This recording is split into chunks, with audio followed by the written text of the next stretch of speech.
Hello everyone, welcome back to Swift programming tutorial. This is Kumar and you are watching Coding World.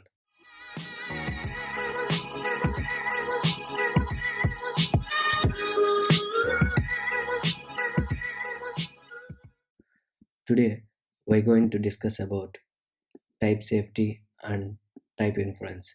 But before that, someone asked me what is the compiler I am using. If you are on a Mac, you can download Xcode.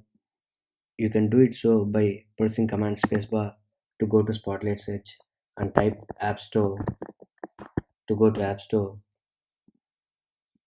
and in the search field you type Xcode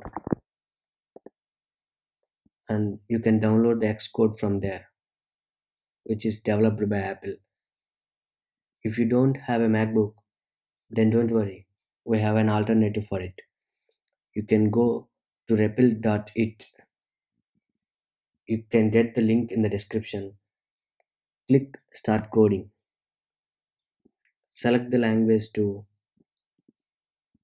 Swift and click Create REPL, and you are done. It will take you to the compiling page.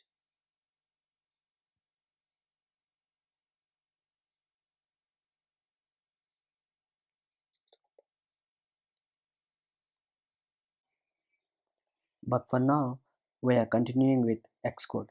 Swift is a type-safe language. A type-safe language encourages you to be clear about the types of values your code can work with. If part of your code expects a string, you can't pass an integer even by mistake. Let's see what will happen if we try to pass an integer to a constant of type string.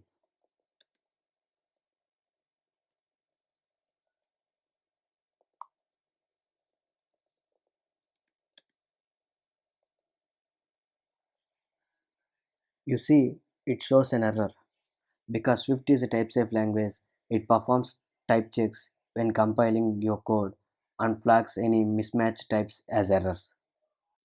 Type checking in Swift helps you avoid errors when you are working with different types of values. However, this doesn't mean that you have to specify the type of every constant and variable that you declare. If you don't specify the type of value you need, Swift uses type inference to work out the appropriate type. Type inference enables a compiler to reduce the type of a particular expression automatically when it compiles your code simply by examining the values you provide. Here we declared constant j with value 1. Let's see the type of j.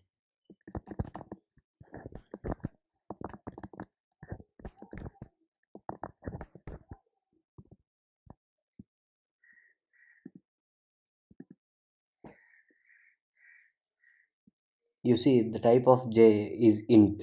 If you don't specify a type for a floating point literal, Swift infers that you want to create a double.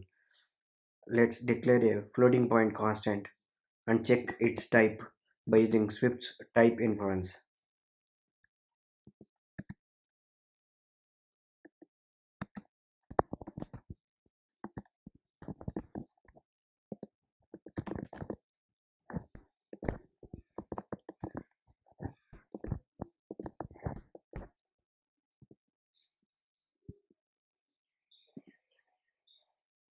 You can see the type of k is double. In the next video, we will be discussing about type conversions, that is conversion of one type to another type, from integer to float, float to double, etc. Thanks for watching.